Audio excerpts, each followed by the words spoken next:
نن به ما سره واده کوي هلکه د چا پکې مور او پلار جمدي دي یا دواړه یا یو دا سوچت کې د چا جمدي وي ټول الحمدلله نو نن نه پس به داسې کوئ چې مور او پلار له ماسخوتن په اوږو او په دې خپو یو څو لاسونه ږدئ چاپي به وله کوئ کوئ به که خیر نو مور به راته وایي او پلار په بچو خو یې له خفه کېږي چې مه کوه خو تاسو به نه که تاسو وایئ چې موږ د استاد جي نه اورېدلي په دې اوږو به ونه لږ لاس ږدئ زور به ورکوئ چاپي به کوئ او په دې خپو به ونه چاپي کوئ دړه نه به یې راته دا ووځي د مور او پلار دعا خدای پاک قبلوي په دې به د مور او پلار او ستاسو تعلق هم جوړي ښځه له خوا هم تاسو کوئ که ښځو له کوي ډېر کوي خو سوکل نه وایي ښځو له کوي ما ته په خپله ما شاګرد وم لکه ته نه کوې ښځې له زوی مولوي صاحب وایي بس نه مې رښتیا وایه یاره وایي چې اوس غریبه ټولو صوباړې وایي او ټوله ورځ هغه جامې وویندي او غوړاغږي او منډې تړلې وایي چې ماسخوتن راشم نو خامخا په دې خپو ولې یو دوه لاسونه ږدمه ای مې بې غیرته بې غیرته تا له به زور کوي که ته به وله زور کوي نه وایي ستړی شوي نه ما له کار نه کوي ماشتره نوې هلکان چې څومره دي خفه کېږي ما دا ټول په دې غم اخته دي خو ال څوک نه وایي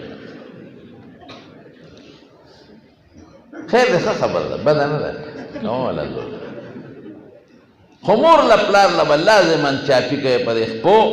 او په اوږو به ونه لاس ږدئ کوئ به انشاءالله که نه ټول به انشاءالله دعا به ورته غواړئ چې مورې دعا راته قسم دې د مور او پلار دعاګانې هم قبلېږي او خیره هم ګورې قبلېږي دا قانون دی مور چې راته دعا وکړي د عبدالرحمن سدیس نه دی دا لوی نن سبا چې د حرم شریف امام دی د بیت الله شریف نو دی د تاریخ راځي چې زرکوټ هم ډېر روان و نو یو ځل مې مور وړاغه ګل او کټوۍ باندې کړې وه نو ما شګې را واخېستې نه مې ورته وړو کې واچولې نه مې په کټوۍ کې واچولې نو چې شګې دې واچولې کټوۍ کې کټوۍ تباه شو یو څوک نه شي خوړی او چې وړو کې دې مو واچولې بیا څوک چېرته خوري وی مور مې ډېره زیاته غوسه شوه خو خیره یې راته ونه کړه وی عبدالرحمنه ډېر روانې خو الله پاک دې د حرم امام کا وګوره خدای د حرم امام کا نو د مور دعا هم قبلېږي د مور خیره هم قبلېږي زموږ په کلي کې یو هلک و مور به یې واله مور به یې غریبه منکره راله داسې به یې ووانه زخمي زخمي به واجده نو بیا هغه زوی یې ناجوړه شو نو ما ته چا ویل تپوس ته یې لاړ شه ما یې د دې سپېره تپوس زه نه کوم دا خو ظالم دی دا خو مور یې وهلې ده مور به یې ورته کوله نو ما ته یو مختدي وي نه که نه وی تپوس ته تماشه خو یې وکړه که نه مې څه چل دی وی لیوني سپي چیچلی دی کټ کې پروت دی نو وی د دې خېټې نه د لیوني سپي چنګار راوچتېږي حالانکې لیونی سپي چې څوک وخوري نو خېټه کې سپي نه پیدا کېږي داسې د خلکو مشهوره خبره ده سپي په دې نه پیدا کېږي لیکن دا خدای پاکه خلکو ته ښوله چې ده د مور بېعزتي کړې ده مور یې والې ده نو راشئ اوس یې وګورئ یقین وکړه ما ته یو کس نه ګڼو کسانو وي چې غوږ خېټې ته ورنږدې کړې نو د کوترو د دې سپو د بچو اوازونه یې د خېټې نه راوچتېږي او چغې به یې والې مړ شومه مړ شومه هسپتال ته به یې ډاکټرانو له یوړو هغوی به کور ته یو سره د علاج نه کېږي بیا مړ شو د مور او پلار قدر به کوئ او احترام و عزت به کوئ خو د مور او پلار قدر او احترام عزت به څوک کوي هغه څوک به ورکوي چې د قرآن او دین نه خو خبرې کوي د حضرت عمر فاروق رضی الله عنه زمانه وه نو یو سړی راغی حضرت عمر صاحب ته شکایت وکړ وی دوی ووالم هغه اړرویس ښه ده عمر زمانه د عدل انصاف او دوی به لږې شو پلار به وایي ورشه پله د زوی راولی زوی یې والا راوست چې راوست هغه دا تکې تورې خپې او تور مخ او تور لاسونه نیولي او خیرن خچن او یو غټ کوتک ورسره لاس کې حضرت عمر صاحب ورته وایي دا دې زوی دی وی یو څه دوواله سره یې وینې کړی هغه ته یې وایي ستا څه نوم دی وی زما نوم جعل دی جعل جعل په عربۍ کې ګونګټ ته وایي ګونګټ خو پېژنئ که نه تور غوندې شوي دې سوټو نه فوټبال جوړ کړی پس پې مړه غرې ورکړي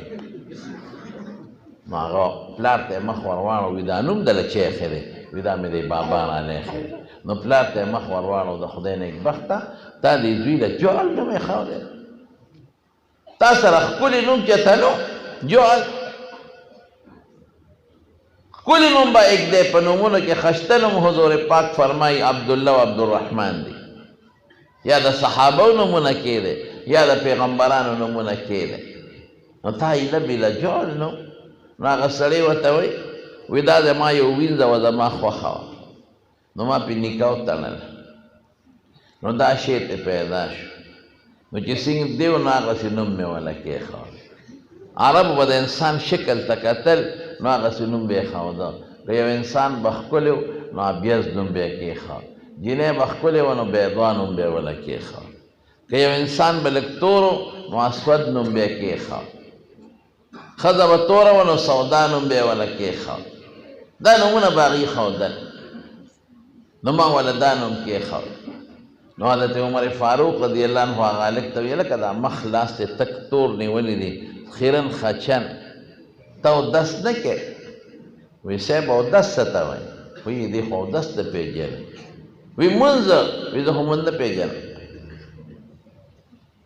نو پلار ته وله مخ راواړوي غلطي ټوله ستا ده تا دې دوی ته اودس او مونځ نه دی ښولی وی سرمن دی وباسم پورې که دا اول دا مسله حل کوم چې دا دته ولې والې وی ما ته خو یې نه مونځ کړی نو اودس زه خو په دې نه پوهېږم وی دقه کوتک یې راکړی دی او خره یې راکړي دي چې ځنګل ته دا خر بوزه او دا سره وه او کار پې کوه نو سار په دې خرو مزدوري کوم کار پې کوم بیا ځنګل ته بوزم سره وم ماسخوتن یې راولم دقه کوتک یې راکړی دی او خرې راکړي دي نور خو یې ما ته څه نه دي ښولی وی دې پلار مې راته وی دا پلار دې ولې والې دی وی صاحب ما خو نه دی والې وی هغه سر وینه نه صاحب وی دا خو داسې چل دی وی دې پلار ما ته وی چې دا خره سره وه او کار پې کوه او که کله یې دا خره یو بل سره په جنګ شي نو دا خره په یو بل چکونه لګوي زه یو کال تللی وم دی مدین ته هلته مې شپه وه د سیند په غاړه نو سار چې مې مونځ وکړه نو داسې چهل قدمي مې کوله ګرځېدم نو هلکانو خره جنګوله وایي د خرو جنګ مې په لومبي ځل ولیده بیا خو مې خلاص کړل هغوی اوهو دا د چرګانو د سپو به دې هیر شي یو بل باندې په دې غوږونو چکونه لګول او یو بل ته به یې شا کړو چې غرض به شو دا دواړه خپې به یې ولې دې خېټې لره وبرولې بیا مې خلاص کړل شي دا جنګول ګورې ګناه ده ښه رسول الله مبارک نهى رسول الله صلی عن تحریش البهائم څاروي چرګان مړزان چرګان او دا بل خلک څه جنګي سپي دا به نه جنګوي دا ډېر سخت ظلم او ډېر سخته ګناه ده یو زمانه کې د دې ډېر زیات رواج اوس خو پته نه لګي ما یو ځل په چهارشنبې میله په هغه وخت کې دغه ته سر لګېده د نوخار روډ باندې به وه نوخار روډ باندې به چهارشنبې میله لګېده نسبت اډې سره نو هلته مې قربانۍ له څاروی غشته ملګري را سره تلي ما څادر والی او تسبیح را سره لاس کې وې د څادر کې داسې دننه هغه مې اړولې یو هلک ما له راغی وایي جنګې مې څه مازغرې خراب هغه ویې ده سره مړز دی په لاس کې او ما تسبیح اړولې نو ما زر هغه څادر لرې کړه مې را دې خوا شه چې هغه تسبیح ولیدې منډه یې کړه یعنې دومره دا چرګان دا څیزونه به خلکو جنګول دا سخت جرم او ګناه زه دې ویسا کې وم دا ته حقیقت پې ویسا کې پاټک کې مې یو کال هلته یو مدرسه کې درس و هغوی به چرګان جنګول هغوی وله د تانبې نوکونه یې ښودي د تانبې نوکونه چرګانو اما په خپله لیدلي